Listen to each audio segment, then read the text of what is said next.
Nagtanong si Venus Williams sa isang press conference sa USTA Billie Jean King National Tennis Center noong ika-23 ng Agosto taong 2025 sa New York City.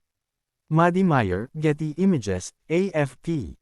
New York, United States. Sinabi ni Venus Williams noong Sabado na natutuwa siya sa pag-asam ng kanyang record-extending 25th US Open appearance, at sinabing ang karanasan sa paglalaro sa kanyang tahanan na Grand Slam ay hindi kailanman tumatanda. Ang 45 taong gulang na icon ng tennis ng US ay nakahanda na gawin ang maaaring maging kanyang farewell singles appearance sa Flushing Meadows sa Lunes, kung saan makakaharap niya ang 11th seed na si Karolina Muchova sa unang round.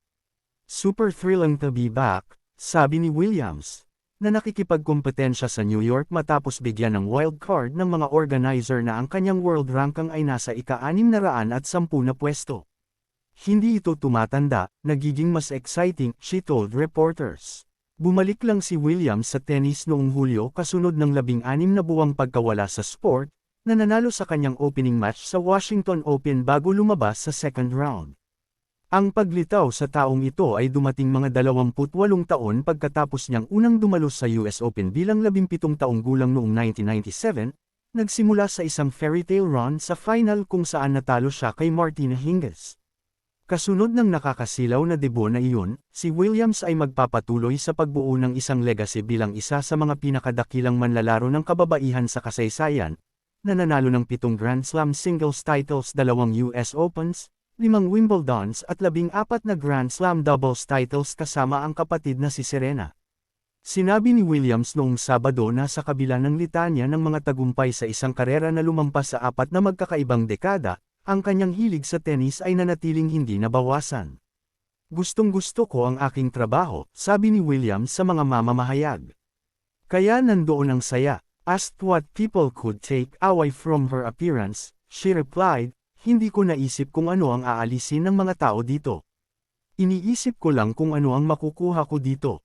Samantala, sinabi ni Williams na gagawin niya ang isang nakaka-relax na diskarte sa kanyang 25th US Open appearance. I want to be my best.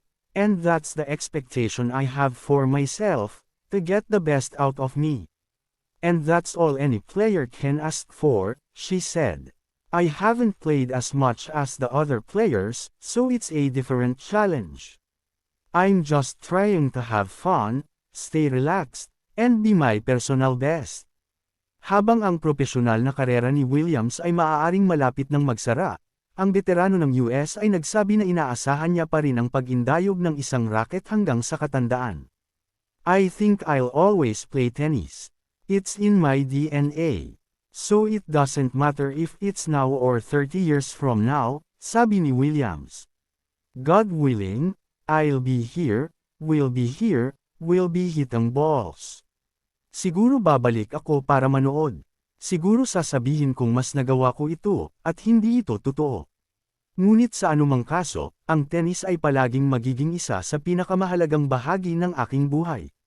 Ang paglahok ni Williams ay nahuhulog din sa ika-75 anibersaryo ng unang pagharap ni African-American trailblazer na si Althea Gibson sa US National Tennis Championship noong 1950.